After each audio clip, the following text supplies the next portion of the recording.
धमाकेदार ट्विस्ट। जी हाँ, आने वाले एपिसोड में आप देखेंगे कि प्रार्थना वापस पहुंच चुकी है शिवांश के घर, और वो भी एलिमनी लेने के लिए। आखिर ये सब हुआ कैसे? चलिए बताते हैं। लेकिन शुरू करने से पहले, अगर आपने हमारे चैनल को अभी तक सब्सक्राइब नहीं किया है, तो जल्दी से कर लीजिए ताकि आप आने वाले सभी ट्विस्ट मिस न करें। कहानी में होगा कुछ यूं। शिवांश प्रार्थना के जाने से बेहद टूट चुका है। वह उसे उसके घर छोड़ने आता है। घर पहुंचते ही प्रार्थना परेशान हो जाती है। उसे समझ नहीं आता कि घर पर सबको क्या कहेगी।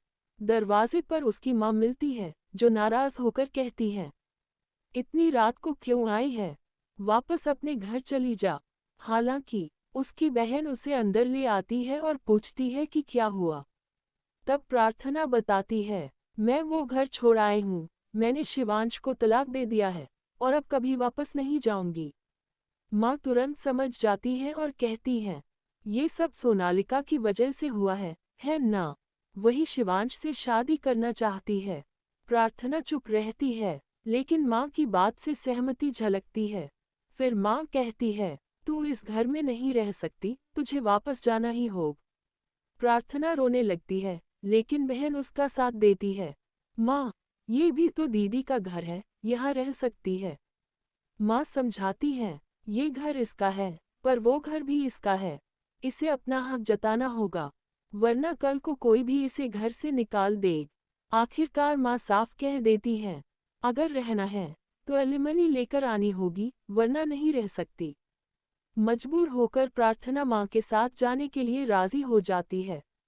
माँ शिवांश के घर पहुंचकर बुआ माँ से कहती हैं, हम कोई अजनबी नहीं है कि जब चाहो निकाल दो। हमारी बच्ची यहीं रहेगी, वरना हमें एलिमनी चाहिए।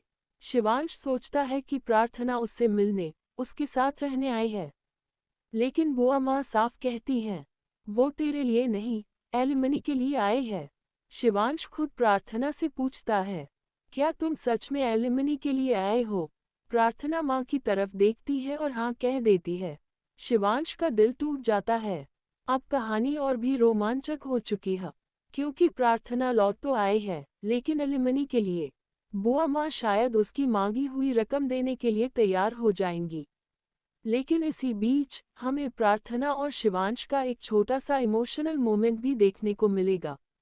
दोनों रोते हुए एक दूसरे के आंसू पोंछेंगे। तो क्या इन्हें एहसास हो गया है कि ये दोनों एक दूसरे से प्यार करते हैं? क्या शिवांश फिर से प्रार्थना की मांग भर देगा और उससे दोबारा शादी करेगा?